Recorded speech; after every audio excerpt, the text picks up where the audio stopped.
Welcome! Today, we'll be exploring the history of IKEA. We'll discover how a small mail-order business started by a teenager in a Swedish forest grew into the world's most recognizable furniture brand.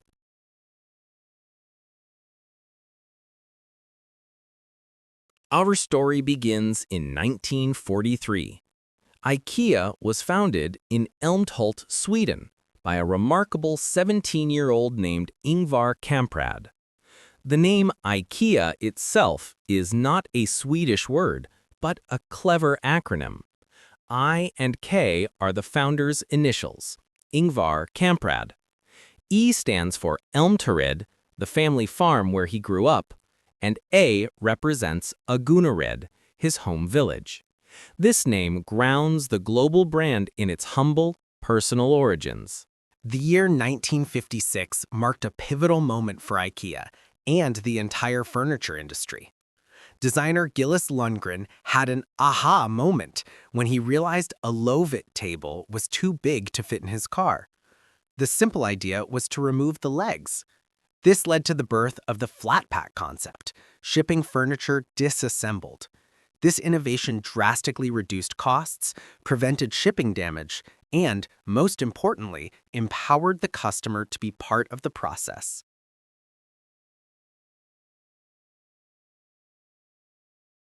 With the success of the flat pack model, IKEA was ready for rapid expansion. As you can see from the chart, the company's global growth began in the 1960s, expanding first across Scandinavia. However, the 1970s were a decade of explosive growth, with IKEA entering 9 new countries. This momentum continued into the 1980s, solidifying its presence on new continents.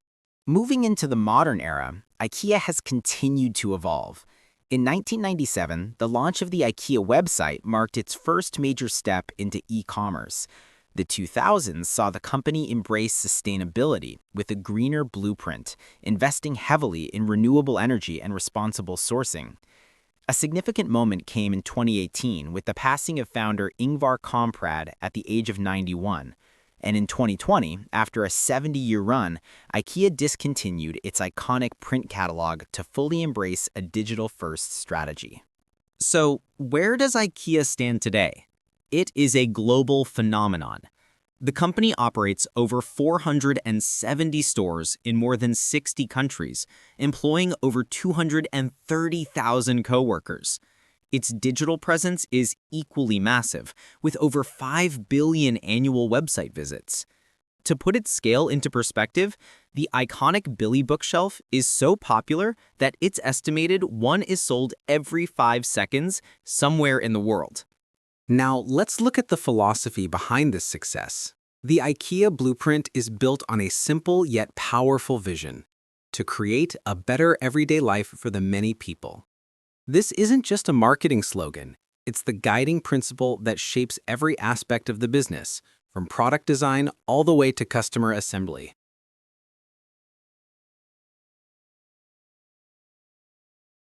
IKEA's success is rooted in a unique promise it calls democratic design.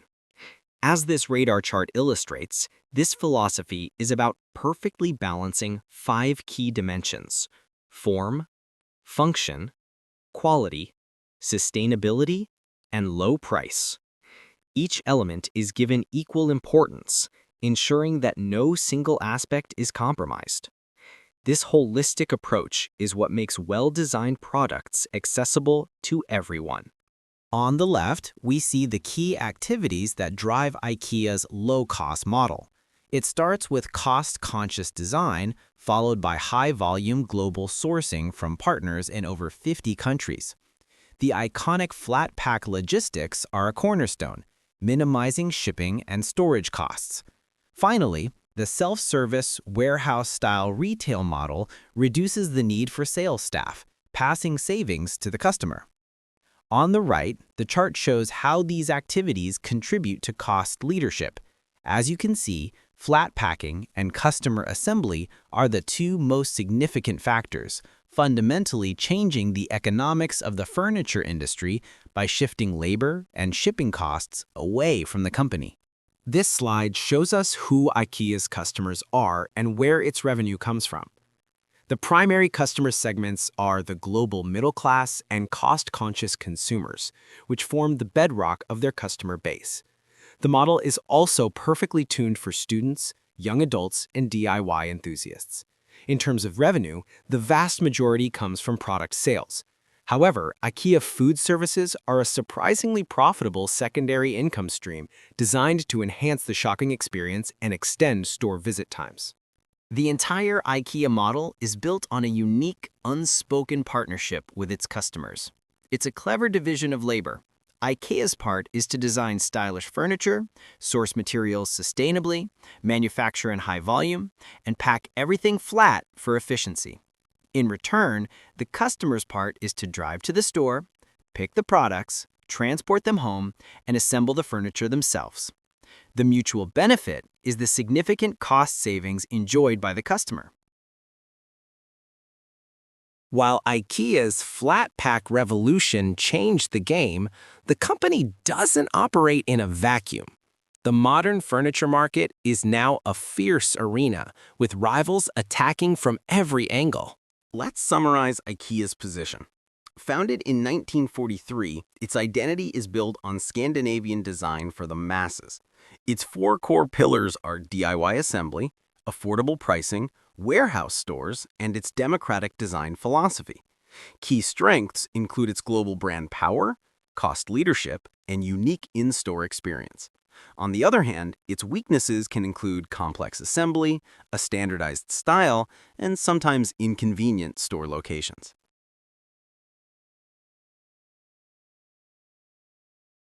So, who are the main contenders vying for a space in the modern home? We have Wayfair, the online behemoth competing on endless choice and convenience. There are the big box retailers like Walmart and Target who compete on extreme convenience and aggressive pricing.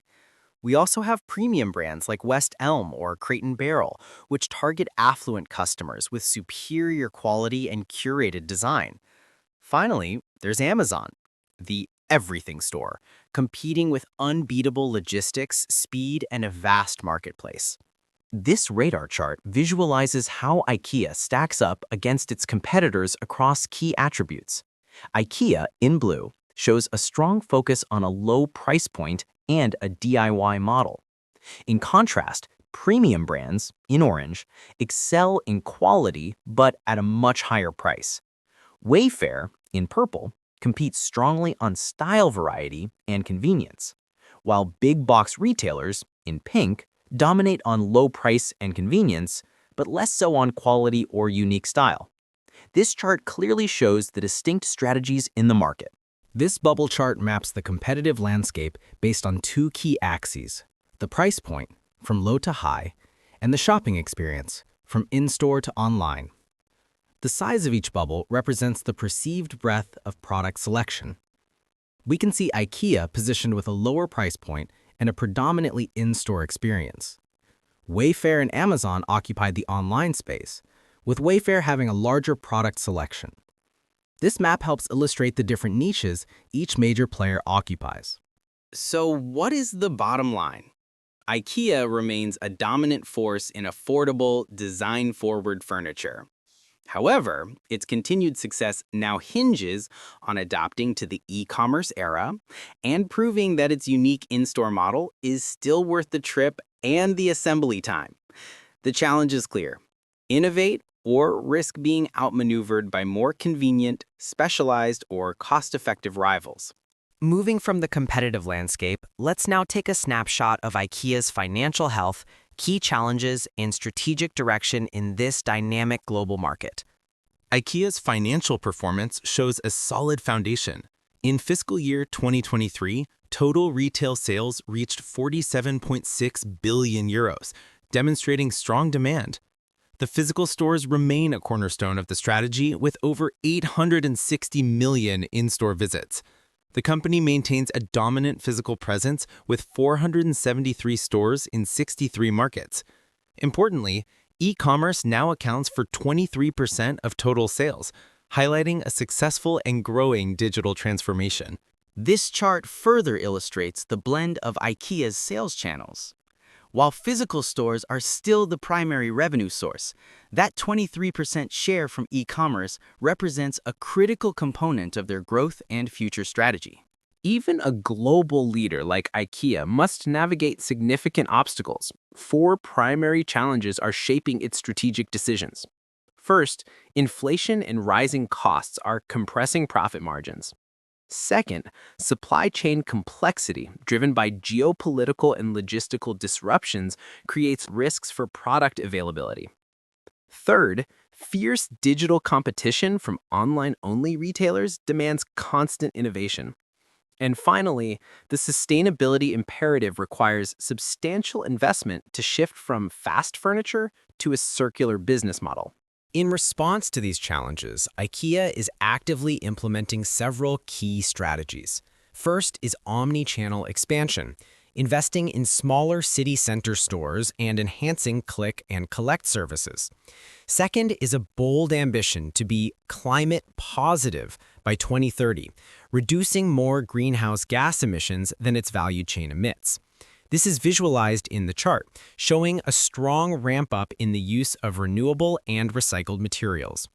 Finally, IKEA is implementing strategic price reductions on key products to reinforce its commitment to affordability during challenging economic times.